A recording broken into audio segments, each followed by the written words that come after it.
I think it's important that we share, that we communicate, that we are open, and that we grow together to achieve. Because we are the voice of what wellness is about, and it's up to us to spread the message.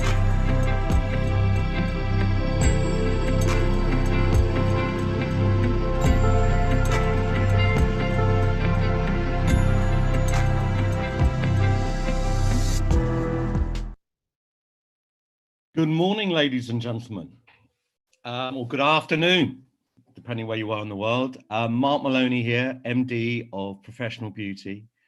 I'm very pleased to announce our opening session for Professional Beauty's World Spa and Wellness Virtual Conference.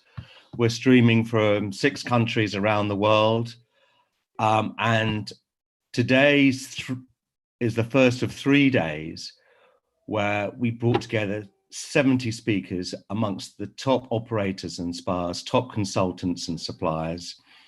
There's a lot of noise out there at the moment on the internet, and we hope that these 3 days will give you genuine inspiration and genuine and concise answers.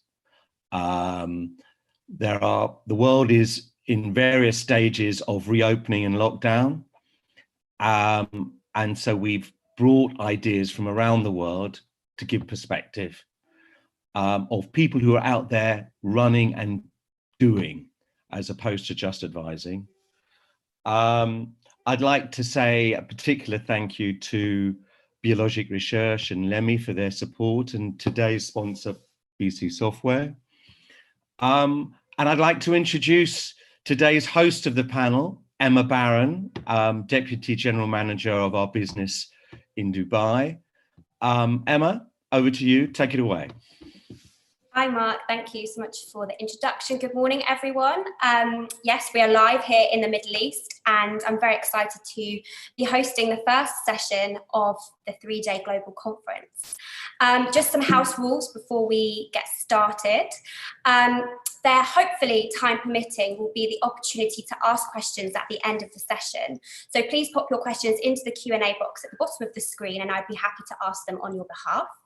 We are streaming live globally across multiple social media channels, which is incredible. So welcome to those of you who are joining us via those channels. If you have friends or colleagues who haven't made it into the Zoom webinar session, please direct them to the Professional Beauty Facebook and YouTube pages where they can tap in and watch us live there. So my panelists that are here with me today, I'm very, very pleased to have on board, is Pierre-Louis Delapalme, who is the co-chairman, or co-president, sorry, of Biologic Research and are the platinum sponsors of this event. We have Lindsay Madden-Adu, Global Director of Wellbeing at Raffles, Orient Express, Fairmont McGallery and Movenpick. We have Yolanda Moraes, Regional Director of Spa for the Jumeirah Group. Christian Kiefer, who is CEO and founder of Raya Spa, the Retreat Palm, Dubai. And finally, Kamal Khalil, Director of Spa and Recreation, Phoenicia Hotel, Beirut, Lebanon. Thank you all so much for joining us today. These are all obviously amazing spa leaders, but what we also have on this panel is Dr. Saliha Afridi, who is the Managing Director and a clinical psychologist at a local wellbeing centre here in Dubai called the Lighthouse Arabia. Now, Dr. Saliha will be very much involved in this conversation that we are having today to give expert advice and insights. So, what will we be speaking on today? We are very much wanting to focus on the now. As I'm sure many of you across the world aren't really sure when you're going to be reopening, as we're very unsure here in the Middle East. We wanted to really focus on our teams because they are the core essence and core skeleton of our businesses. And within this situation where we're not sure when we are going to return to work, we need to really be sure that our teams are well looked after now, when they eventually are back at work and we have reopened. So we'll be sharing our insights of that, and then we'll be ending the session on silver linings. What opportunities, what positive opportunities have come out of COVID-19? So the topic of our session today is the wellbeing, supporting your teams during COVID-19 and beyond. And I want to just hand over to Lindsay, who has recently written an incredible article all around the essence of this topic. And we really felt it was important to speak on this today. So Lindsay, over to you. Why is this such a key topic, do you think, to speak on for now?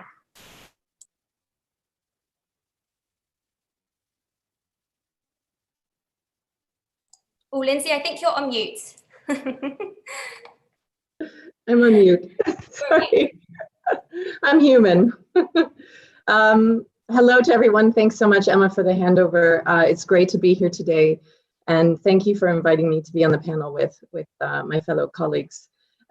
It's interesting because I wrote this article, I started writing, it probably took me about 4 weeks. Not that I'm an expert in this field, but it seemed like every single week there was something different going on. There was something different to adapt to.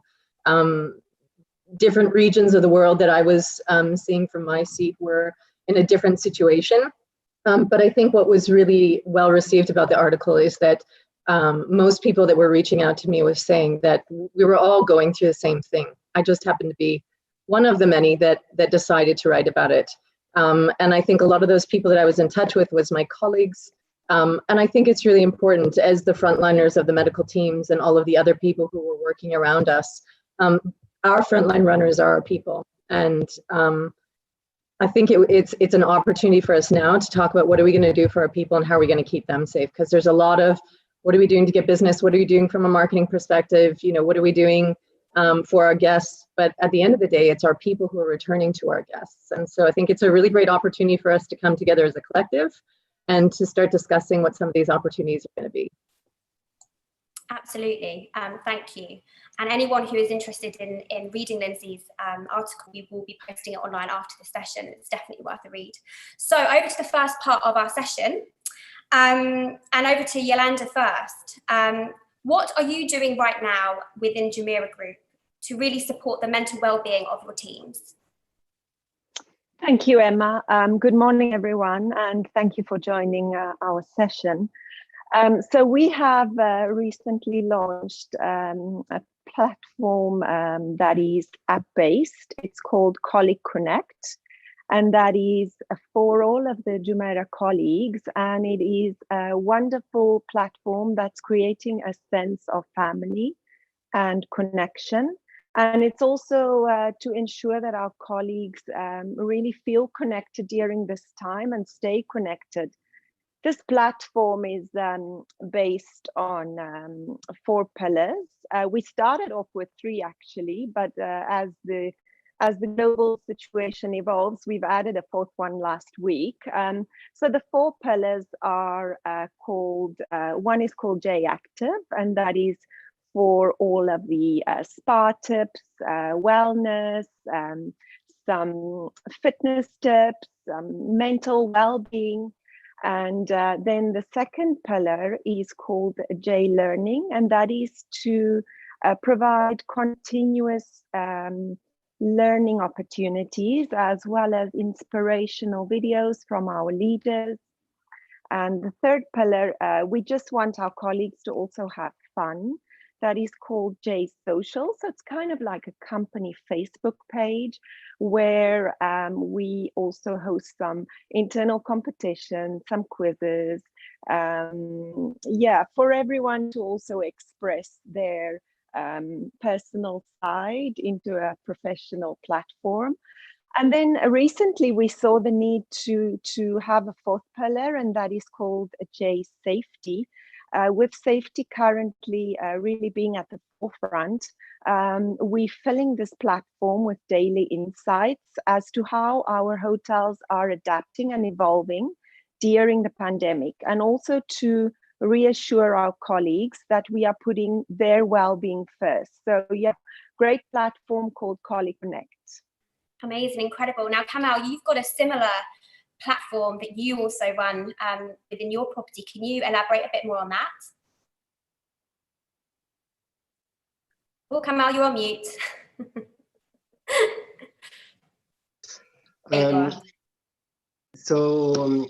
Thanks for joining, and hello everyone. So as Yolanda was saying as well, from we don't wait for the COVID-19 period to look after the employees and our colleagues' well-being and motivation. Actually, but during this period, especially with all the what's happening around the world, we took more this as priority and number one focus to look after the team, as the morale and motivation is essential. As what we have done to boost this movement with the team is we took the active approach, which is the active letters of A4 assurance for the people now on task force in Saudi Arabia. People wants to go back home, they don't know the airport, so just assure the employees and get the response to them, caring about them. Also, when the hotel is not receiving under quarantine and we don't have enough clients, so everybody is edgy, don't want to know, so the communication was going forward and ongoing. Team spirit, so within WhatsApp groups and the Facebook group, we do Facebook meetings with the team on the distance and keep on communicating. So inspiring them as well for learning, through different platforms as well. We have the company e-learning application, as well as we have online applications through different topics, which is related to entertainment, mindfulness activities, and the vitality for life, for their well-being, which is we want to keep them active and made some competitions competition on different topics like best room setup, best photo taken within the accommodation. And during this period, we really focus on the social distancing. We working more and talking more positively about it in distance socializing, where people during this period more and more, they want to connect with their loved ones, looking after them, and just to look after this this emotional engagement with the team to keep them really positive and excited for the day we open again and come back to work. Amazing, super important. And that now leads me on to Chris. You really have emphasized the importance of keeping connected and keeping in line with communication with your team. So can you expand a little bit on what you've been up to? Yeah, absolutely. I mean, Lindsay and Jolanda and Kamal have touched base on many points. It's just that many smaller organizations might not have the chance to set up these big training facilities online. What we have done is we have distributed laptops actually to all staff accommodations that we had, all laptops from the IT. We set up, Zoom training sessions twice a week. I think now is really the time to show presence as a leader. Like Kamal said, there's a lot of anxiety, I think, which we have experienced. And that is driven by the fake news. I mean, you guys have seen it all over the world, what's popping up, all these crazy, WhatsApp videos and things that are just fake. And the problem is when people are in a fear state, they're feasting on these things and they take it for granted, actually, which is quite dangerous. So I think the message that I really want to make clear is take this anxiety away, try to be present for the staff, and try to be there for them at the moment. Be a counselor, listening to them is very important at the moment because they're afraid. They're afraid to lose their jobs. They're afraid to maybe, get a pay cut. They're afraid to be sent home. So we need to address these topics. So I think the mind is a very important factor. Secondly, I believe, remote training sessions is obviously something that we started conducting. So we have twice a week, we're doing remote training sessions. And it's mostly product knowledge. It's mostly retail. You can now really drill into the essentials. And, it's funny because most of the times we don't have the time to do that, right? But now really we do have a lot of time, actually. We wake up in the morning and sometimes like, what am I going to do today? It's like Groundhog Day. Every day is the same. So I think it's really good to invest time in remote trainings and focus on the retail. So this is what we do. The morale of the staff is crucial at the moment, and we need to keep everybody happy. 100%. Absolutely. You mentioned kitting out with them with some fitness equipment of some sort. What was that initiative about? Well, obviously we know that mind and body are directly connected, right? So, I was thinking about how can we keep them engaged on a physical level as well without breaking the bank. And, I was actually surprised because there's so many things you can purchase for small money. I think overall for all the stuff I have spent like less than 1,000 dirhams. We have purchased fitness mats, we've purchased these extension bands, we've sent them to the staff accommodation. And now we have, fun competitions, we have group exercise classes, I have my stuff right here, I do my part. So it's good to keep them engaged and keep them on their toes, and they appreciate it, absolutely, 100%. Absolutely. Lindsay, again, the importance of staying connected, which was a theme within your article. It's obviously more meaningful now than ever. So this is how we were linked to Dr. Saliha, because you have some initiatives set up with the local wellbeing centre here in Dubai, like House Arabia. What was that initiative, and what exactly was the process with that with your teams?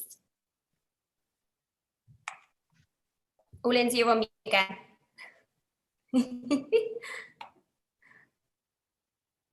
Thank you. The initiative with Lighthouse Arabia was actually set up through our corporate office, and it was something that came up on one of our, in the regional office here in Dubai, and it was something that was brought up on one of the town halls that we have. So we have consecutive meetings where we have a town hall and we bring the colleagues together, and the topic of mental health and well-being came up. And it was, what are we doing in order to support? Because like Christian's just said, there was so many different colleagues who were going through uncertainty and perhaps didn't have the tools or just the experience in general to be able to deal with that. And the idea of collaborating with a local business like Lighthouse Arabia was the perfect opportunity to collaborate and to be able to utilize some of their tools and their resources and to connect with our people as well. We talk a lot about human connection and the importance of that, and this touch experience that we're in within the industry that we're in. But I think human connection goes a lot further than that. Human connection is eye contact, it's connecting with the community, it's reaching out, and this sense of togetherness, this sense of coming together. And I'm sure in many different ways, a lot of people experience that, whether it was with their colleagues, with their families, with their, with their neighbors. I know, for instance, I saw neighbors that I haven't seen in ages out with their families, and it was just so beautiful to see people coming together. I think with this in mind, then I'll hand it back to you, Emma. Thank you, Lindsay. So Dr. Saliha, thank you again so much for joining us. Now you've heard what our SPA leaders have had to really go through the last 5-6 weeks with their teams, the living conditions that the teams are in, there are no flights out of the country for them to go back to their families. What advice can you give as a group globally? I can see that we've got people from Costa Rica, from Seychelles, from Greece, all listening in. What is your global advice to help really keep up the morale of these teams, that when it comes to reopening, these teams are positive and full of energy and ready to go? So I think that you guys, it's wonderful to hear what everyone is doing, and everyone is being so creative. I think I would like to start off by saying that this is a landscape event, and it's created elevated levels of stress and anxiety, and prompted a lot of tunnel vision within the population generally, globally. And I think this is probably once in our lifetime where we will say the whole world literally is feeling very similar feelings. And so when information is unavailable, and as Chris said, that, when there's fake news out there and there's inconsistent news and people feel just very unsure about what they know and what they shouldn't know and what they don't know, human beings have a desire for transparency. They have a desire for guidance, and they want to make sense of what happened. And then, as Lindsay said, most importantly, I think this desire that human beings have to feel connected. So I think organizing initiatives that amplify that connectedness and that sense of safety is going to be very important. So, I would just like to share a couple of things, which is, as leaders, as people that are managing people, I think it's very, very important that communication that goes out be very, very clear, it be very transparent.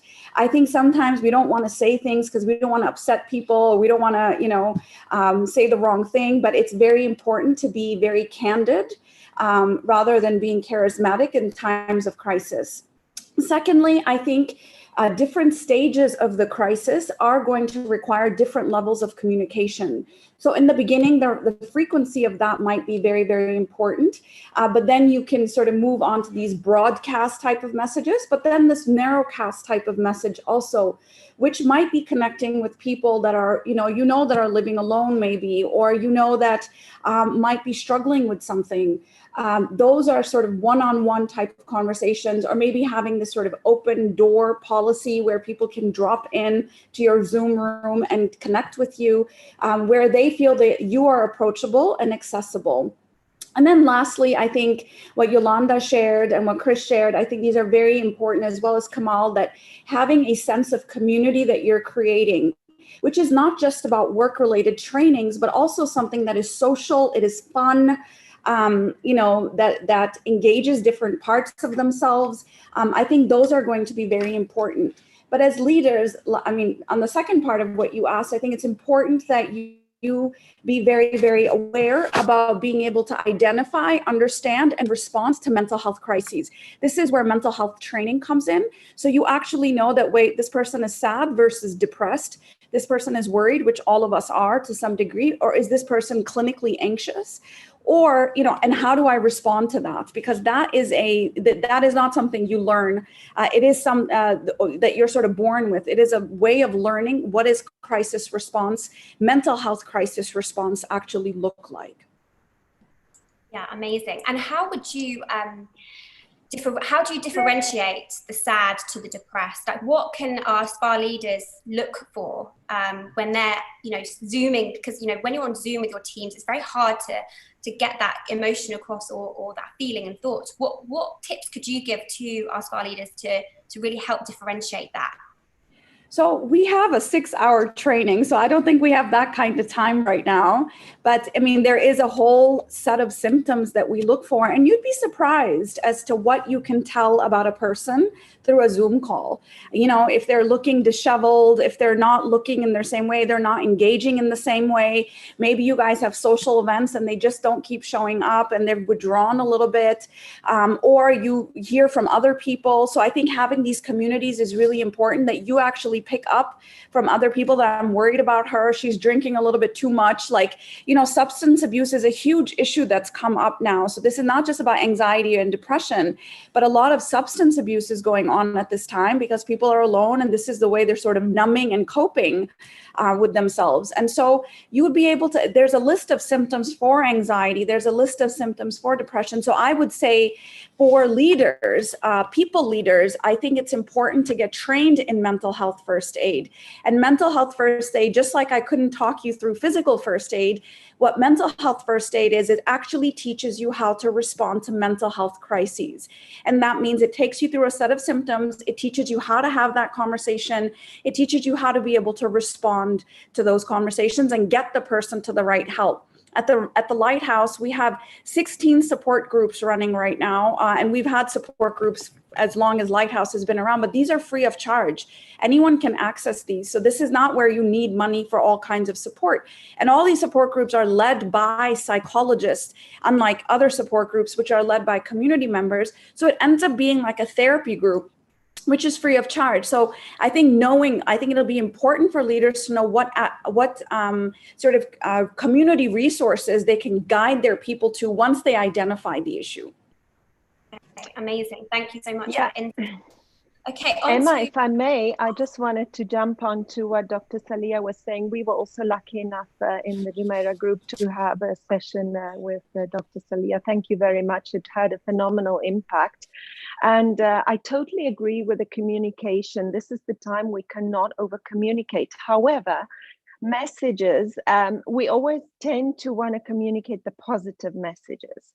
And I must say, from my experience, I've really appreciated from the leaders that I report to that when there is a less positive message that needs to be communicated, they've been very transparent, and without delay, the message comes out. And I think that is also how we should be with our team members, whether it's positive or less positive, rather that transparency during times like this is of utmost importance.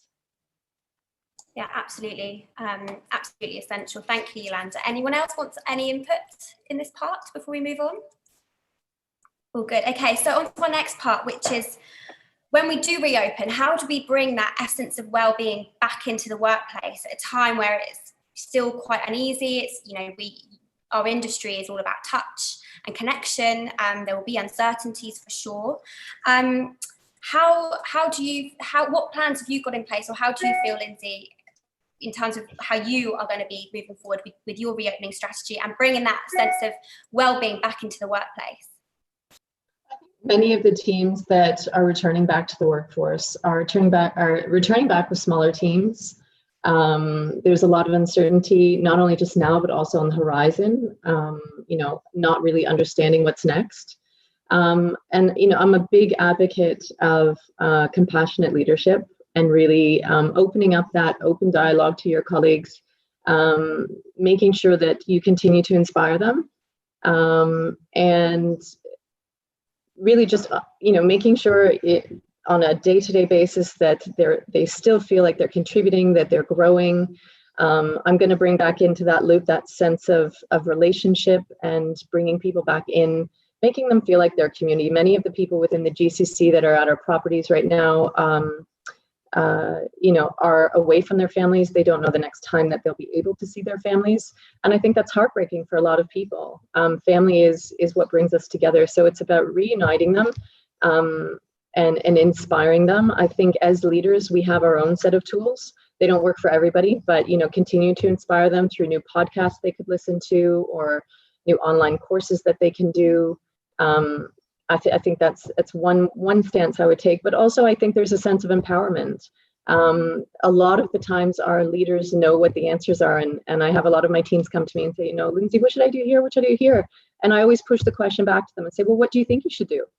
And they always have the right answer, but they just need that little nudge to get going. So I think inspiration, empowerment, and compassion are three key values that we're going to bring back to our teams.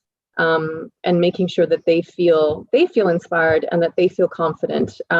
We on probably every 10 days at a course, Sebastian Bazin, our CEO, comes on and he gives us a really real video. And what I really admire about him is he is raw, he has compassion, and he also has confidence. And I think, we being the colleagues to him, it's really important for me to walk away and feel confident, or to have a very transparent conversation of understanding exactly what's going on. So I think all of those things as a whole are going to be really important as a leader, to make sure that you're continuing to communicate openly with your colleagues, to inspire them, and to really give them the support that they need to.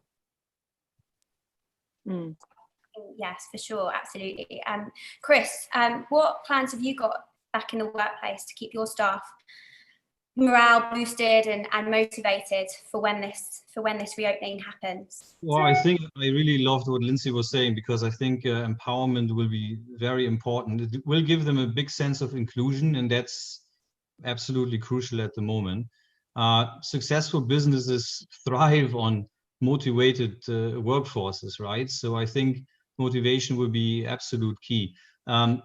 You all heard that saying, failing to prepare is preparing to fail.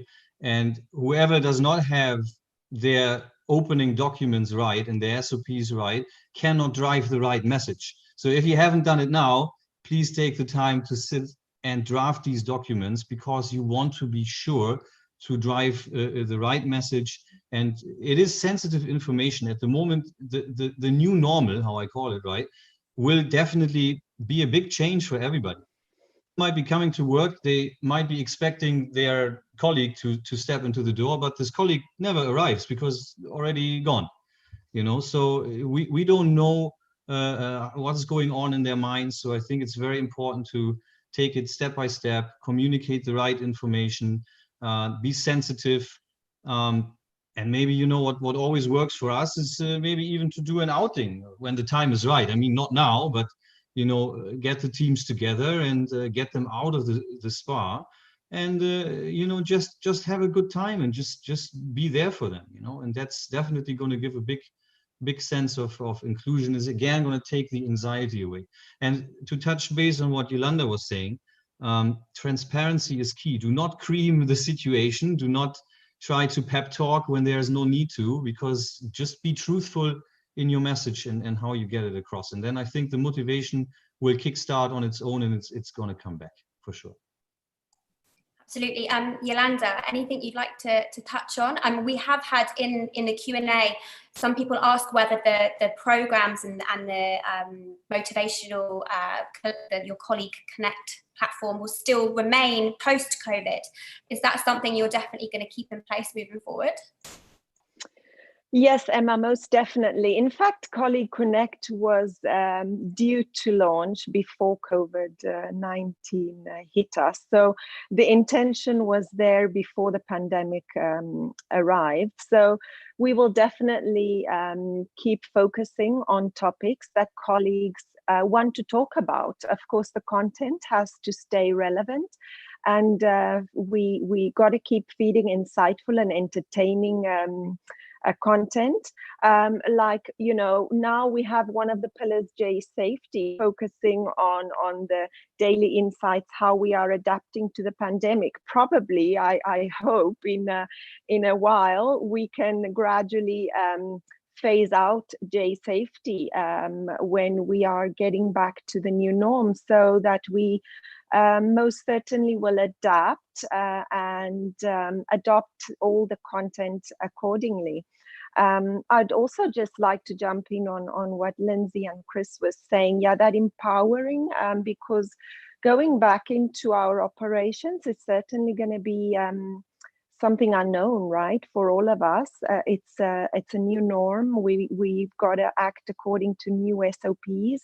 So I think one of the most important things and tools we can empower our teams with is confidence within themselves, and confidence to deal with our guests coming in. And that'll certainly also make a very big difference in the overall experience of the guest. Absolutely. Kamal, anything you'd like to add to your reopening strategies and bringing that essence of wellbeing back? Oh, Kamal, you're on mute. Okay. You're back. So there is one topic I think everybody's facing at this stage, which is the people that lost their jobs and people who are on unpaid or half salaries or certain things happening nowadays. I think this is a topic that just talking to people and let them understand, at least securing their jobs, this is the phase that they have job, because the economic situation is quite bad. So I saw in the question, somebody was asking in the question about what we can do to drive business. I think the business is going to take a bit of time to kick back. However, we need to, with all what's happening, I think about empowerment, I will emphasize on the word valued.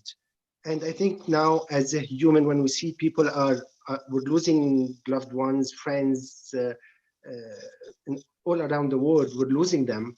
And we see that the humanity and how important to look after our people. And I believe nowadays, more than ever, the therapist and the trainers, whoever is, we are an alternative people to the healthcare, to look after the mental and the emotional well-being as preventive measures to the health situation, right? So as we have seen so much how the nurses and the healthcare sector was well looked after and recognized, I think our people nowadays, when we go back to work, they are key people to look after them and value them. It's part of empowerment, as everybody said, but it's more like to give them how important and assure them, because they are the ambassadors for guests to come back. and more even though, because when guest is confident in their hygiene and their safety, security, and what looked after them, they will be their ambassadors to bring their other customers back. I'll add on this also from operation perspective. As a hotel, it's common practice now in every place that we screen clients when they come, when the guests sit. I think sanitizing and cleaning is something gonna be big. We're looking as well to minimize the number of members that be coming to the gym. So it will be based on bookings and limited number of the capacity, 10, 15 members, depends on the size of the gym, how we can have, how many number of people we can have. For the people as well, for the employees, many of the companies, they have insurance, but also for employees to know that they are insured. If something happened to them, they are secured, they are assured. This is a crucial point as well. And hopefully when we open in the coming 2 months, we're planning to have, as part of the World Wellness Weekend, the global events happening every year on September. So we're going to organize this event as World Wellness Weekend on the 19-20 September to spread the wellness approach and to bring as much as possible with guests with absolutely social distancing and make sure it's in safe environment to talk about it and spread the health and wellness aspect within the community as well. Yeah, incredible. And Pierre, Louis, if you just put yourself off mute. Yes. What are you doing within Biologique Recherche in terms of, well-being of your staff? I think the two key words for us is preparation and communication. Preparation is key because we've seen in some places that they are rushing to reopen. So you really have to prepare all the documents, the regulation, the rules, not only for our teams, but also for the customers. And make sure you interact with your team so that they fully understand and agree with your. Oh, I think we might have lost you. Okay, we'll come back to Pierre. Louis. I think we've lost you. The connection's not so great. So are you back? You're back. No. Okay. Lindsay, do you have anything you want to add before we close with Dr. Saliha?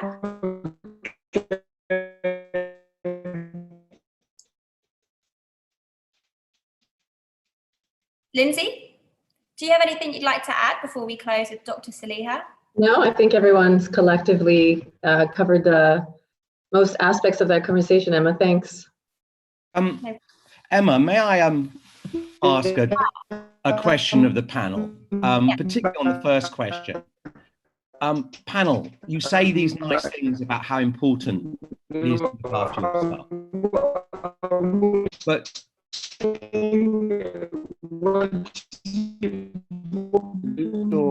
can't hear you, I'm afraid.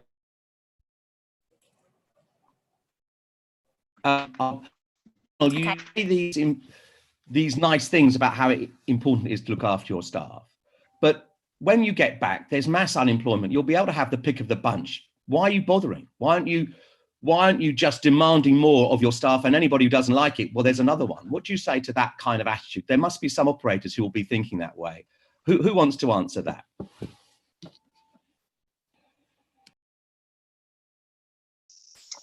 Well, Mark, I think I'm happy to add something to that topic. As you know, for us in our spas, it takes such a long time to train our team members to the specific protocols, to the standards. So we invest a lot of time and energy into that.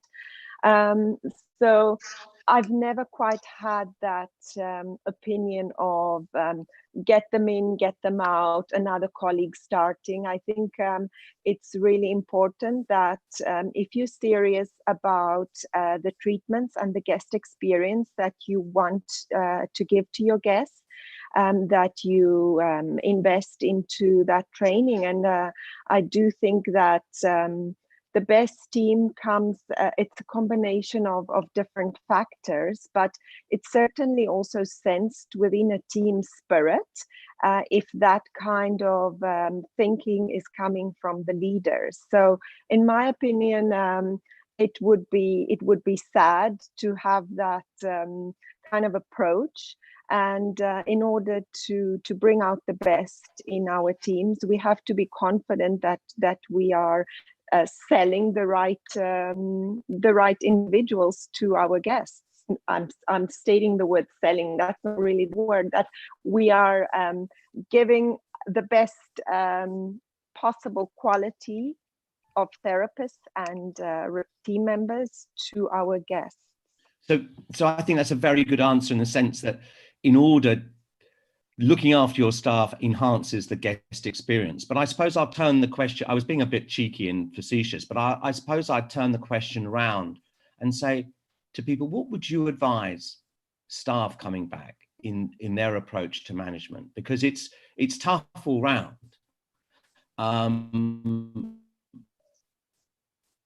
The managers have a tough time as well because they're off cut in the middle from investors, or even people on this panel, senior people are pushed and pulled. You haven't got it easy. So I suppose, what would you advise to staff and junior managers in the way they approach, they manage their bosses? I'm going to step in there, and I think there needs to be respect among teams that if there's the value of compassion comes up amongst your colleagues, it also comes up, within the management. A lot of managers have had to make a lot of really tough decisions from the beginning. They've had to perhaps let people go that have been in very tough situations. They've had to send them back home or, decrease their salary. And I think that's been really, really tough for managers too. So to walk in and think that, the managers haven't had something to deal with, they absolutely have. There's been some really, really hard decisions. So I would recommend that walking in, that there's a collective, compassion for everyone on the team, in a sense of, we're all in this together and we're all in the same situation. So I think, they've had to go through making really difficult decisions. I know some of the people, even from our office, that's what they do all day. They have to sit there and make people redundant. And that's a big grief to have to deal with on a day-to-day basis. So I think ensuring that there's a level of support, amongst the team and bringing the team together, that would be my recommendation to the colleagues. Yeah, I think what Lindsay said, I totally agree. And, we have gotten so used to, as SPA leaders, we chasing daily goals, we chasing KPIs, we chasing budgets. It's a lot about numbers, of course, because we're running a business. However, I think, we all aware that our industry and globally we're on our knees. So going back into our operations, I think we have to start with small steps and focusing in the onset definitely on the experience of the guest. Only for the guest to be returning is already a big achievement and a big step forward. And business will recover at some point. However, it will take time. So we will be chasing goals and budgets and KPIs again. But I think our experience of what we wish to deliver will be more at the forefront than ever before. Yeah, I definitely agree. I think business should take a backseat for now, and we should focus on people and quality and rebuilding the business. The money will come, but now I think is not the time to go back to work and say, oh my God, what was my budget for the end of 2020? I'm going to make that. It's not the right approach at the moment. We're all in this together, and we should be focusing on people and keeping everybody happy.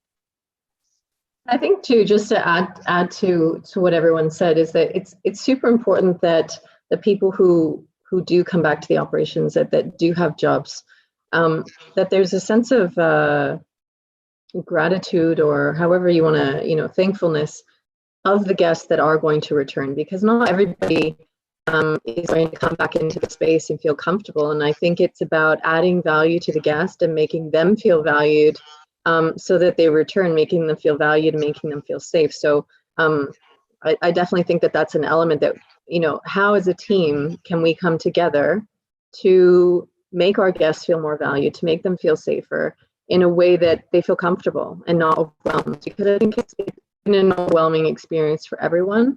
And that sense of value that Kamal touched on earlier is definitely an important component.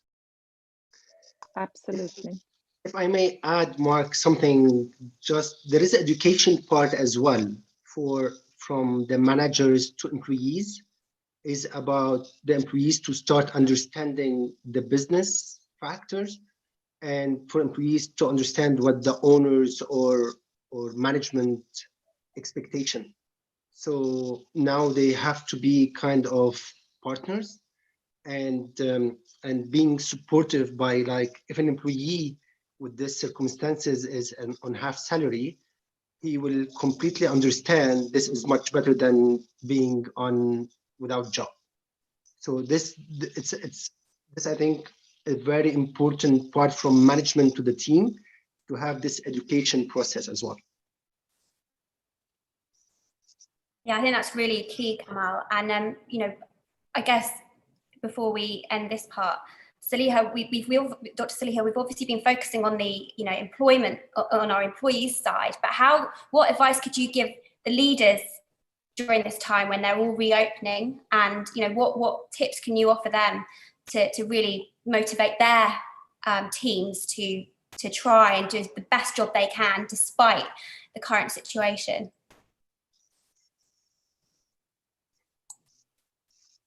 Oh, you're on mute, Dr. Saliha. Sorry, but I think everyone is really on point here. They seem like they're ahead of the game. I think it's very important. I would just like to add that it's important to acknowledge their anxieties and not just necessarily say, well, this is what we're doing and this is the protocol and this is what we're preparing, but also to name the anxiety. When we say in psychology that whatever you name, you tame. So if you say, I know you're anxious and I know you're worried and I know you're concerned, you are more able to contain that emotion better. So I think acknowledging is going to be part of that. Secondly, communicating. And if they feel, you guys are in the wellness industry, like, that the sense is a very important sense. An important sort of decision maker for people. What you create, what kind of environment you create, the mood you create is also a very sensory experience. If they sense that you have their best interests at heart and that you are taking the highest levels of precautions, and those are communicated clearly, preemptively, frequently, with confidence, as well as with leadership being present within the facility. I think sometimes, like, not sitting up on top of a hill, but being in the sort of trenches with the people, well, not necessarily trenches, but in the spas with people. I think it's important. I'm the managing director of the Lighthouse. I can sit in the comfort of my home and tell my team, hey, it's okay for you to go back to the clinic, but it's not going to feel the same unless I'm there with them. So I think it's going to be important that the communication is happening, but you guys are on the ground with the people in there, sort of engaging with clientele, and then also teaching them mental health. I think it's important. I've done some of these talks for the Jumeirah group and etc. And I think it's important to skill up the people on how do you manage anxiety. Anxiety is here to stay. It's not going anywhere, even if COVID is gone, because that's just uncertain. We don't know what the next 12 to 18 months are going to look like. And so teaching them how to manage their anxiety is going to be very, very important. This is, again, not something we are born with. It is a skill. It must be taught. And teaching them the importance of just the physical, like having a physical fit body. So even if you are exposed to COVID, that you have the immunity to fight it. And I think just also letting them know that, listen, the clients are as scared and as nervous as you are. So for you to feel scared that you're physically under, in a sort of exposed way, well, the clients are not going to expose themselves either if they weren't sort of taking their precautions. So we're all literally in the same boat. And so reminding them that, because like I said, when we are in times of crisis, we can really, our aperture narrows, we can really get into tunnel vision and disconnect from like what's happening in reality. So reminding them that everyone is actually struggling with the same thing. Yeah, absolutely. So I'm conscious of time. Let's move on to our final part of this session, which is all about silver linings and what are the positive opportunities within our industry that we will gather as a result of this crisis. Lindsay, what are your thoughts on the silver linings of this? Oh, Lindsay, you're on mute. I think personally, everybody's been able to identify their own silver linings. Everyone's dealt with it. Everyone has a completely unique situation.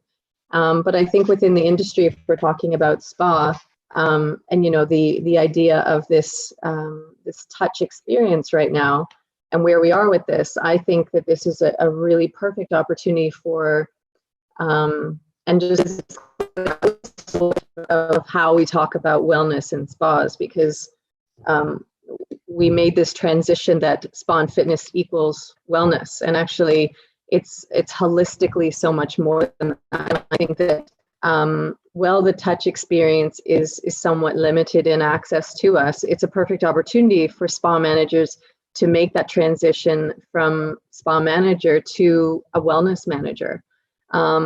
Some of this might be, working closer with getting away from fitness, obviously not excluding it, but to expand into different areas like nutrition, looking, I know you guys have a session on collaboration and the importance of that. And, Lighthouse is a perfect opportunity in terms to see how would this business here as a Lighthouse, how would we be able to collaborate together using our database, say for instance, at one of our hotels, and their database and expertise to bring the community together and to create that connection. So again, you're working with the same set of values. How can we bring on experiences like meditation, mindfulness, nutrition, cooking lessons, movement, embodiment, all of the things that we actually can see as an opportunity. How can we start building revenue lines for that? And I think once we begin to build the framework for that, and that framework is in place, we're going to see, a couple months down the road, that together with the spa framework, those fit together to create this beautiful wellness portfolio. So I'm an opportunistic in that sense that if this is an opportunity for us to build a framework that is not traditional to our spa, our four walls of spa, but to build it beyond that and to start getting into the other experiences that if we're not a wellness designated property, it gives us the opportunity to do so. Chris, within a saturated market that we're in at the moment in Dubai, with properties beside, there's so much choice. What are you going to implement as a result of this crisis? And do you think that, with discounts and that there is such a saturated market, do you feel that is going to, such a tongue twister, do you think that that's going to impact you? Or do you think that because people are so eager to be touched and to have these treatments that you will see an uprise? Well, I think obviously things will start off very slow, but like Lindsay said, I mean, for us, we already have that wellness component as a brand. And I think it will become more and more important in the future, because this whole immune boosting, mindfulness, and creativity, moving away from plain spa treatments to having this wellness component will be a big plus for us. But I just want to touch base on what you said about the pricing. We've seen it before, and we will see it again in Dubai, that people will be cannibalizing each other in terms of discounts, waves of discounts that probably will go through the city. So I can only advise you to not participate in that and try to focus on your average check, to keep it as high as possible at the beginning. Focus on your existing client base. They know your pricing. They are more than happy to pay it, and maybe put the new client acquisition, on hold for a while until you have budgets to again focus on that, because it will cost you money. Another thing that I believe will change definitely is that there will be a better way of negotiating with owning companies and general managers and people who are really making the decisions, especially asset managers as well, in terms of business models, right? I mean, the scales need to be very balanced in terms of financial risk. So, everybody wanted rent and fixed amounts. Maybe now this can move into revenue share scenarios. And they know that as well. They know that they have to show this flexibility now. So from a financial perspective, it's a good point of negotiation at the moment. Same goes for barter agreements. You might have a great service to offer, but you might not have the money. So try to look at strong affiliations at the moment. Try to look at setting up new barter agreements. We've just recently partnered with Fitness First, and it's amazing, what you can do with strong barter agreements for your business. And that will become more and more a focus point, I think, because people will not have big budgets to spend anymore. So try to work with the services and try to barter. This is another thing that will arise from this as a silver lining, hopefully. Yeah, if I may add something, I'm personally very optimistic with the post-COVID situation, in the sense that, first of all, wellness will come back at the top of people's agenda. What we see here is that there is a strong correlation between overweight and COVID incurrence, and pollution has a strong impact too. So again, you see that prevention, healthy approach is going to be key for the future. And for me, the second revolution that we need to think about is the digital revolution, because we are a very conservative business. And the COVID has shown that there is something to do with digital in terms of training, customer relationship management, in terms of online consultation as well. So I think the time has come for our industry to invent our own way of digital wellness as well. So that's, for me, the two key consequences of COVID for our industry. Mal, earlier you mentioned that we are now going into the new normal. Can you elaborate a bit on what you meant with that? I think in spas, always cleanliness is the key of, you go to the spa and it smells nice and look beautiful and everything. Just like cleanliness and hygiene is going to be the #1 top priority in the new normal way, especially with disinfecting after each guest coming in. I think turnaround time is something to be considered. Like, we will not have anymore like the 10, 15, 20 minutes, whatever each spa decide on. I think we might consider at least half an hour time for turnaround from each room, to take the other guest. So no back-to-back on expense of health of colleagues or customers. So there is some process needs to be taken, measures of hygiene and sanitizing. I think from business point of view, I totally agree about the wellness aspect. However, there is a lot of machines and technology and things, but I believe people will go more and more to basics, back to basics with the offerings. And personally, I think we will go to trim the menu or whatever it's to the essentials. And I believe we'll see much more. Person training has been always booming and growing business. I think it's going to be continuing to be person training more and more as a support for emotional and connection between people, or socializing, as well as as a mentor for sports or feeling well, whatever, on all aspects of wellness. Okay, amazing. Right. We are short on time, but there are a few really amazing questions that have come through from those that have joined with us. So I'm just going to, Lindsay, over to you with this question, if you'd like to answer. What are you doing in your spa to bring back customers and business back? What key things have you got in plan to bring those returning customers back and new customers as well? I think our focus will be on value for the guest and making them feel safe. One of the key things that I'll be speaking with the teams about is I think it's an essential element right now to yield your business. If we think about this big picture and if we think about surviving over the long hot summer months, there might need to be some more tough decisions that are made, I think, in terms of our colleagues. But I think, one of the good opportunities would be to yield your business. So even if we go back, it doesn't mean we have to go back, 30%, 7 days a week. Maybe that 30% is yielded into, specific business hours, Tuesdays and Thursdays, or maybe one day on the weekend from 11 to 8.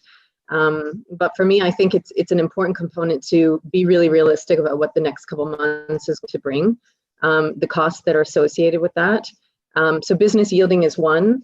From a customer perspective, this just isn't coming from me, but I attended the Techno Gym webinar last week, and they had a really great speaker on there. And he was talking about, again, reinforcing the connection to your experts and the connection to community. And I think if you can make the people who are returning to your spas or to your hotels feel comfortable and feel confident, then that's one of the steps. I know a brand. I work with Fairmont, so I'll use Fairmont as an example. But if I know that is a brand that has pioneered over the last 10 years as one of the top brands in hospitality, I trust their health and hygiene, and I'm not going to go to a place where that isn't trusted. So I think that these brands that as a local that we've associated ourselves with, that we trust, that we go back to, that we have this connection with the therapist, they know what's going on with our lives. I think we need to continue to nurture that and make people feel valued. And when they feel valued, they'll feel safe. Thank you, Lindsay.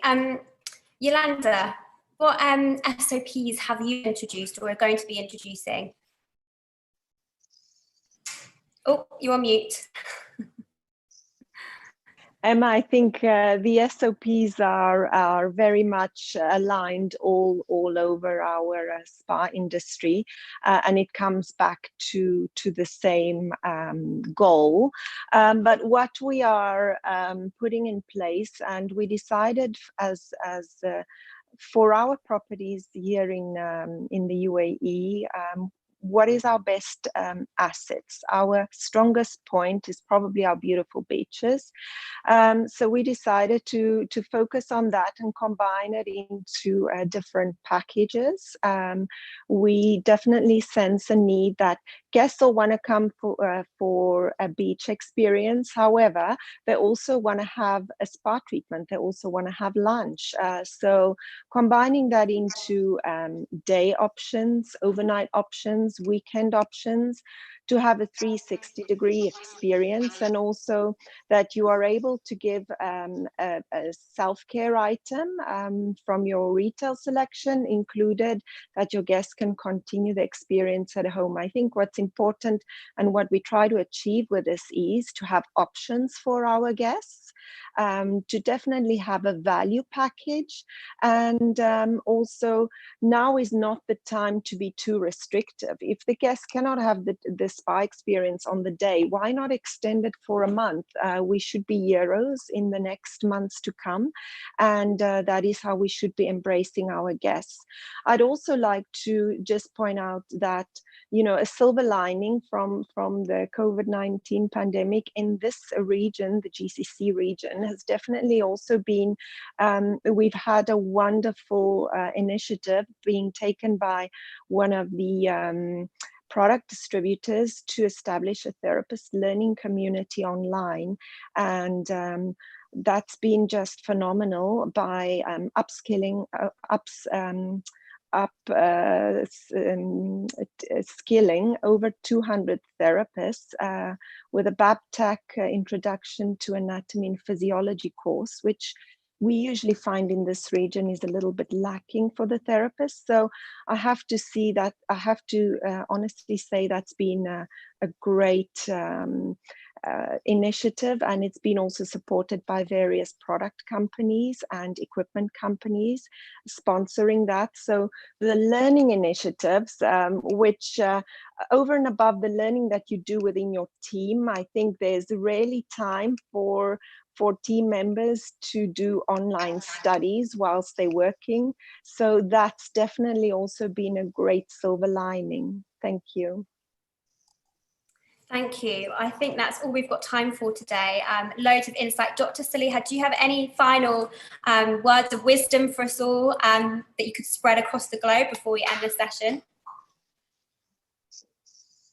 So I hear a lot of these leaders speaking a lot about their people, and I would just like to end with our people as only as good as we are, I think, in the end. And so really making sure that all of these people leaders are taking some time out to take care of themselves, because Lindsay, you used the word compassion.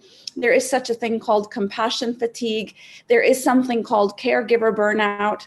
And I think if you guys are not taking care of yourselves, it could eventually take a toll on you as well. So making sure that you're just pausing a little bit and checking in with yourself as to how you're doing mentally, how you're doing emotionally. I know as a mother and as a leader of my clinic, it's something that I have to very consciously make an intention to do. So it needs to be a conscious intention to check in with yourself every day and to make sure that you're giving what you need. As the oxygen masks drops, we put it on ourselves before we put it on our people, because they're only as good as we are in the end. So making sure you take care of yourselves. Thank you so much. And thank you all for tuning in from across the globe. Thank you for all your messages. And thank you, panelists, for joining me today on this first session of the World Spa and Wellness Conference. I wish you all to stay safe, keep positive, and we will see you all hopefully very soon. Thank you, everyone, for joining us today, and take care. Thank you. Thank you. Bye-bye. Finished, Bookie.